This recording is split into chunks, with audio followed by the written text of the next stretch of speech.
nossas saudações fraternas a você, minha amiga, você, meu amigo, que acompanha este programa. Matéria, missão e mesas. Esses são os subtemas do nosso quadro Reflexões de A a Z. Matéria aqui tomado como oposto de espírito. Missão é uma das 3 razões principais pelas quais nós reencarnamos na Terra. As outras 2 são as provas e as expiações. E mesa. O que tem a ver essa peça de mobiliário com o espiritismo? Bem, foi assim que começou, em meados do século XIX, aquilo que se denominou como o moderno ou neo-espiritualismo.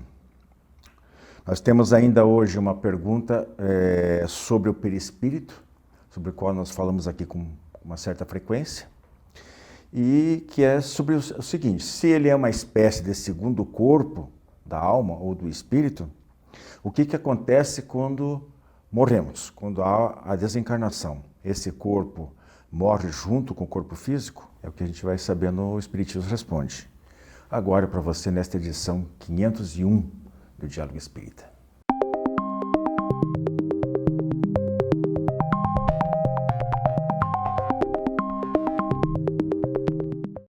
Amigos, nosso programa de hoje, o quadro Reflexões de A a Z, coloquei lá no início, nós vamos falar sobre matéria, sobre missão, ou missões, no plural, e mesas. Vou começar aqui com a Andréia, vai falar um pouquinho sobre matéria. Parece simples, mas não é tão simples. Não é? Nós estávamos falando aqui nos bastidores que a parte da física quântica tenta entender muito essa questão da matéria. A gente não vai trabalhar esse conceito. Nós vamos trabalhar o conceito do espiritismo, né? Que você pode acessar o livro dos espíritos, tem questões lá falando muito claramente sobre a matéria, e os espíritos nos esclarecem que a matéria seria um intermédio por onde age o espírito, não é verdade? Então, teria a matéria, o espírito e Deus sobre todas as coisas. Deus acima de tudo, né? O Criador, tanto desse conceito material e do espírito. Então, a matéria seria, nesse jeito bem simples, né? De acordo com o livro dos espíritos e também do nosso conhecimento prático, o corpo físico, né? Onde atua o espírito. Mas também é tudo que diz respeito ao mundo material, as questões de agora, que nós precisamos estar aqui encarnados num corpo físico, vivendo com a nossa família, exercendo o nosso trabalho, fazendo as nossas coisas, porém com o pensamento de que, na verdade, a nossa pátria é espiritual. Então não podemos esquecer nunca disso. A matéria é muito importante porque precisamos dela, precisamos nos alimentar, o alimento também é material, né? Embora a gente saiba que também é fluídico. Mas não vamos misturar muitas coisas aqui, né? Me ajudem, amigos. Não, mas é isso mesmo. Quando a gente fala em matéria, né, se referindo ao corpo físico, então a gente diz que o espírito tem muita dificuldade porque, embora quem governa, quem pensa, quem sente, quem emana emoções, por exemplo, seja o espírito, mas a vida material como um todo, com isso que a Andréa explicou, ela acaba criando muitas dificuldades, muitos obstáculos para a manifestação do espírito. Não só em termos da clareza de ideias, de propósitos, aqueles propósitos estabelecidos no mundo espiritual, mas também porque a vida material nos atrai muito para muitas facilidades, para muitos divertimentos, e até para as necessidades que isso também implica, né? Mas aí, em resumo, é isso mesmo, é matéria de um lado e espírito do outro, mundo material de um lado, mundo espiritual do outro. Nosso segundo temazinho é missão. Missão. É bem interessante que, né, o que é a missão? Ela é uma incumbência, quando é delegado a alguém a fazer alguma coisa, é um compromisso assumido, né? Então, a missão, muitas vezes nós achamos assim, eu não tenho missão nenhuma nessa vida, né?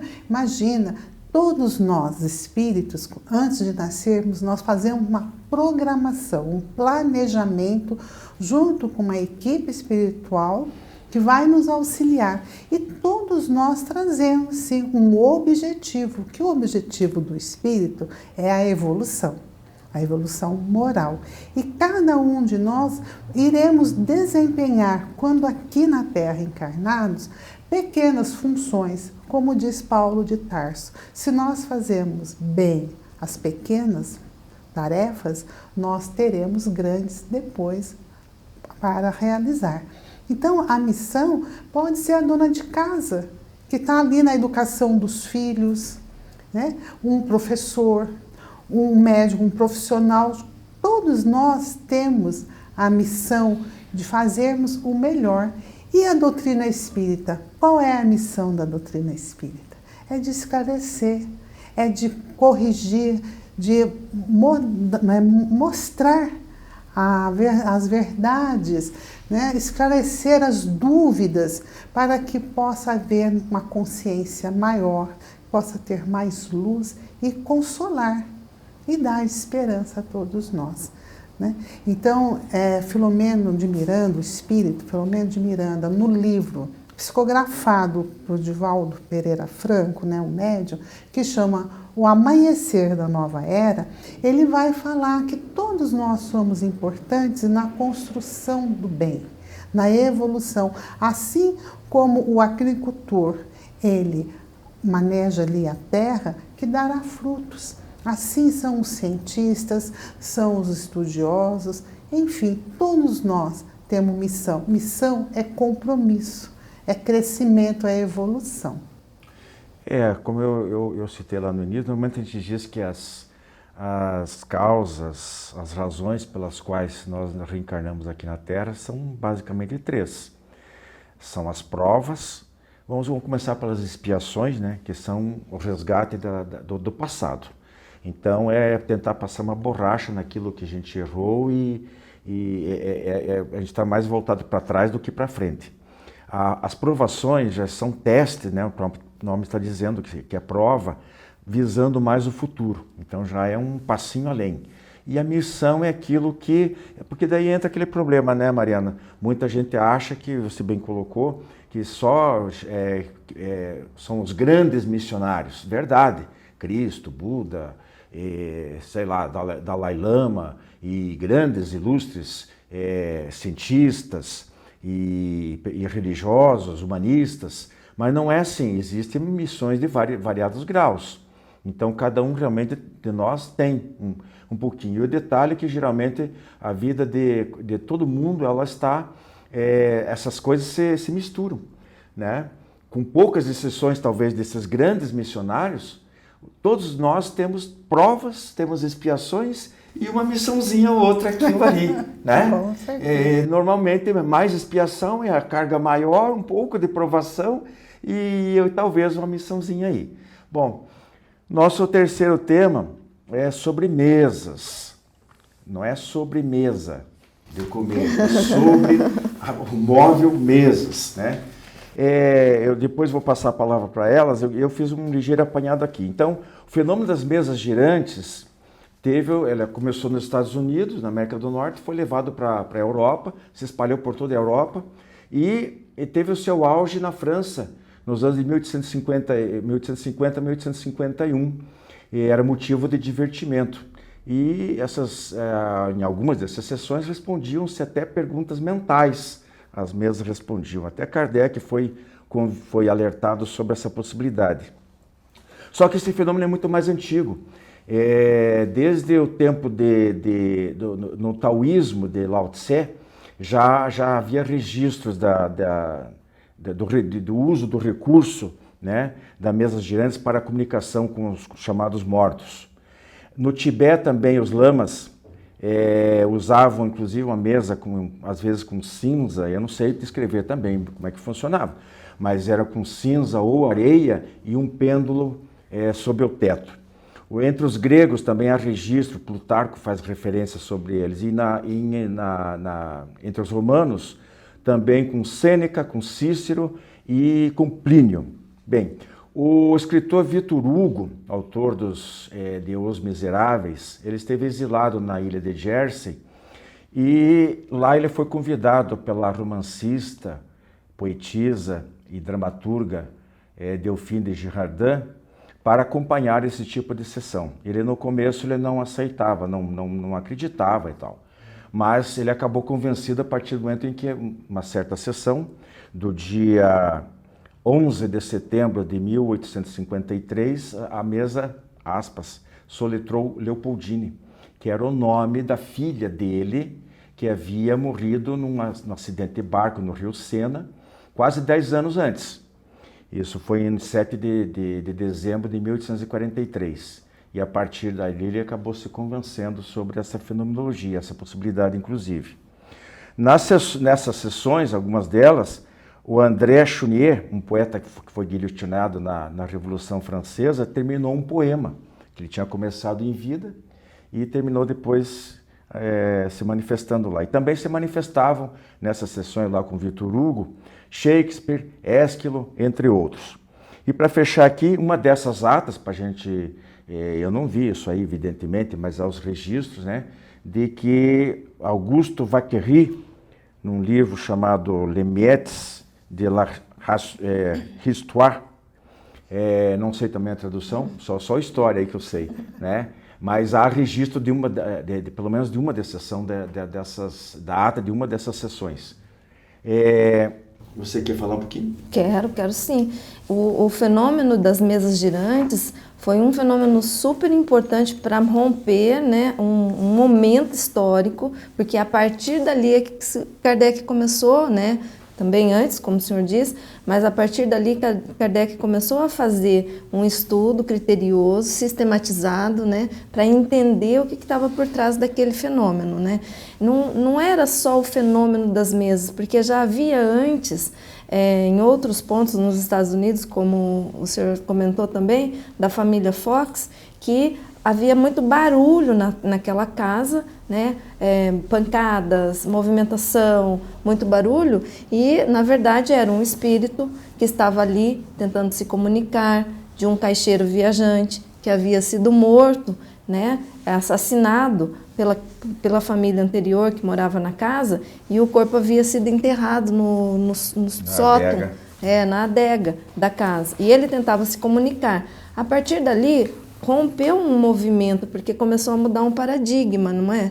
E aí, já com esse preparo, essas mesas girantes, então, mais para frente, acho que em 1853, que explodiu, né, o movimento, né, trouxe a curiosidade e também o estudo científico. E em 55, Kardec presenciou uma dessas sessões, foi a primeira que ele presenciou. E foi através dessa presença, dele ter presenciado, que ele, mas tem alguma coisa além, né? Não é possível mesa responder. Então ele começou realmente a estudar ali cientificamente e depois, em 1857, lançou o Livro dos Espíritos.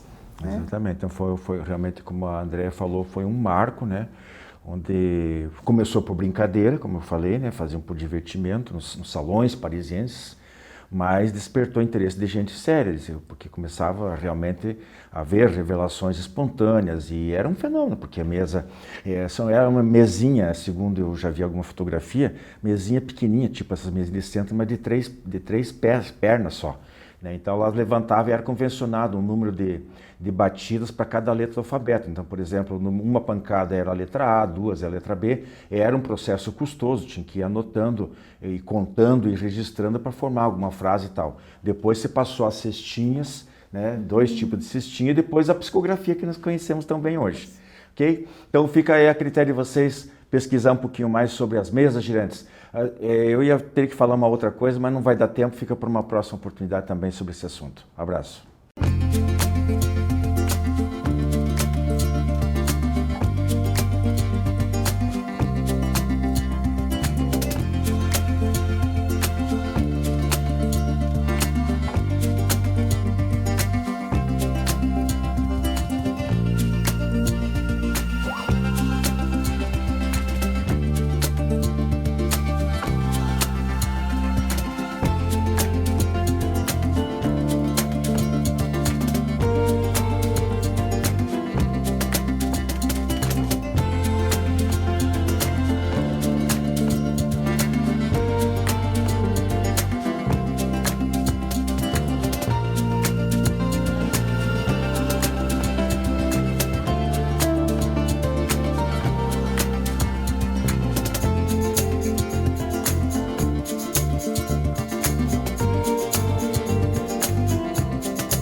Queridos irmãos, muitos questionamentos vêm até nós sobre o momento do desencarne, né? Comumente conhecido como a morte.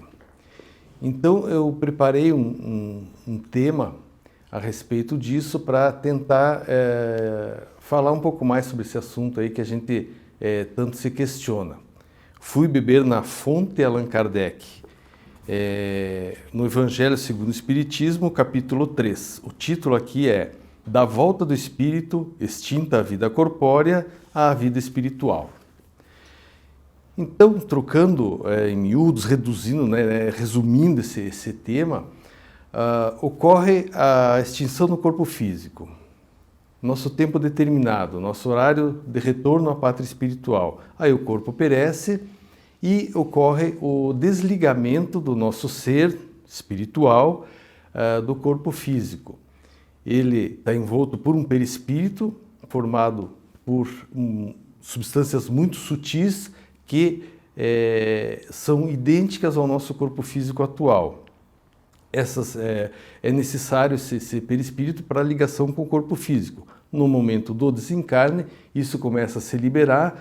Existem laços fluídicos que prendem a esse perispírito que está carregando o espírito junto ao corpo físico. Então, esses laços fluídicos são lentamente desligados do corpo físico, em geral com o auxílio de espíritos mais evoluídos, de espíritos que acompanham o nosso próprio mentor, que sempre vai estar nos acompanhando nesse momento. Com esse auxílio nos desprende do corpo físico e nos encaminha. Para onde? É muito variável, depende de cada um de nós. Jesus Cristo nos falou, o seu tesouro está onde está o seu coração. Então, onde que nós vamos parar? Exatamente onde está o nosso coração. Por isso eu digo, a nossa vida, o nosso período de encarnado é uma preparação para essa passagem. Construímos durante a nossa vida o nosso próprio céu ou o nosso próprio inferno, conforme nossas atitudes, conforme nossos sentimentos, nossas emoções, conforme aquilo que nos entregamos, vícios, ou nos entregamos ao trabalho no bem, ou nos entregamos à balbúrdia. Então, nós preparamos durante a encarnação o caminho e o destino para onde vamos estar depois da nossa desencarnação. Porém, vamos dizer, a média dos seres humanos, ao desencarnar, carrega ainda muitas dificuldades, é auxiliado pelos mentores e, em geral, vai ter um período de perturbação, onde não vai ter muita consciência e ficará em hospitais espirituais, como os nossos aqui do nosso orbe, porém muito mais evoluídos, com muito mais condições, e ficará nesses hospitais para o retorno à nossa pátria espiritual, onde lentamente vai adquirir consciência, vai ser orientado, esclarecido, amparado por essa espiritualidade maior, até que esteja em condições de retornar à convivência no plano espiritual. Chegando lá, nesse momento, sendo um espírito que não foi atraído para lugares, vamos dizer, lugares perturbadores ou os infernos pessoais que alguns criam durante a existência, esse espírito mediano, ele vai reiniciar um trabalho na espiritualidade, começar a rememorar as lembranças de suas vidas anteriores, de suas reencarnações anteriores, fazendo um balanço do que ele é no momento, de como ele está naquele momento, na somatória de todas as reencarnações e nas conquistas espirituais e morais e intelectuais que conseguiu obter até então. E daí em diante vai passar um período na espiritualidade, no plano espiritual, nossa casa, nossa origem, onde vai se sentir em casa, pois nós viemos todos de lá, a fim de se preparar para um novo retorno para a carne, onde isso será orientado pelos seus mentores, pelos guias espirituais, que seria, numa analogia, nós estando na escola, nossos professores nos orientando para os TCCs, para os trabalhos, para a nossa profissão. Isso será feito lá na espiritualidade, a fim de que Retornemos para experiências onde vamos corrigir as nossas dificuldades, as nossas falhas que ainda temos por corrigir. É mais ou menos isso, irmãos, e em momento oportuno continuaremos esclarecendo o assunto que é de grande interesse de todos.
Jornal Comunicação Espírita. Nesta edição, na matéria de capa, a reencarnação no Brasil e no mundo. Em Palavra dos Espíritos e dos Espíritas, os fenômenos de poltergeist. Em ciência, curiosidades sobre a reencarnação. Jornal Comunicação Espírita. Assine e recomende. Elas me perseguiam. Falavam mal do meu cabelo, das minhas roupas, do jeito que eu falava, da cor da minha pele. E eu pedia para parar, mas não adiantava de nada. Eu fiquei tão desanimada que eu parei de cuidar de mim. E eu comecei a me cortar. Então, quando eu descobri que perder ajuda não era vergonha nenhuma, eu fui lá. Aquilo era bullying e tinha que parar. Então, eu fui até a direção da escola, porque eu sabia que eles podiam me ajudar. Eu contei tudo para os meus pais. E eles falaram que se isso acontecesse de novo, era para eu falar. Para com isso. Eu não gosto. Isso não tem graça nenhuma. Depois que eu pedi ajuda, a direção resolveu e os meus pais também. E eu nunca mais passo por isso de novo. Respeito é bom e todo mundo gosta. Já o bullying é péssimo e não tem espaço para ele. Precisando conversar? Ligue 188 ou acesse www.cvv.org.br.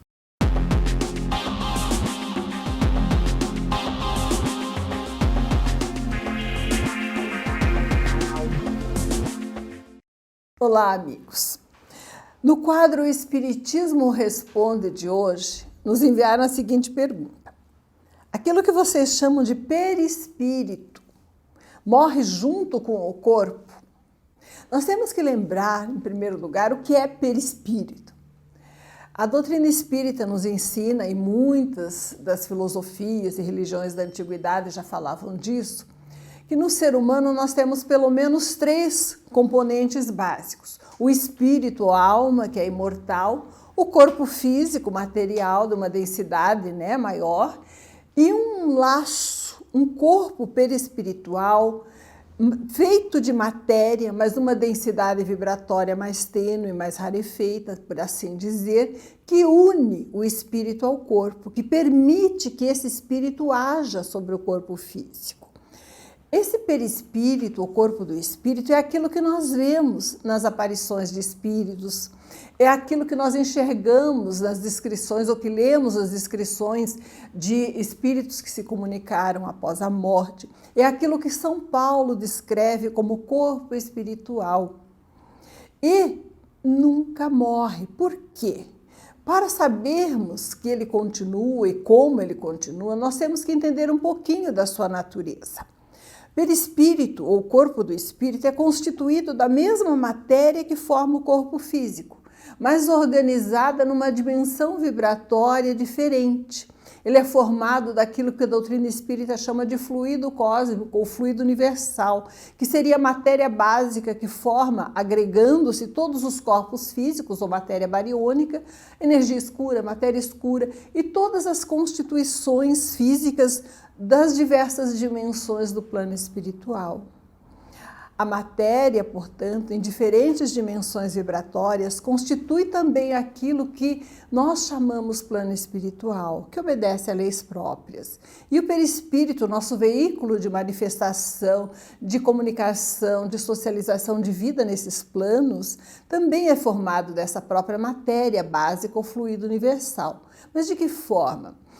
É como se o espírito pensando, ele irradiasse em torno de si um campo energético, uma emanação da sua própria alma e atraísse para densificar, para materializar num certo ponto a sua apresentação espiritual num processo automático, a energia cósmica que está no ambiente, ou fluido cósmico que está no ambiente com o qual ele se afiniza ou com o qual ele se compatibiliza.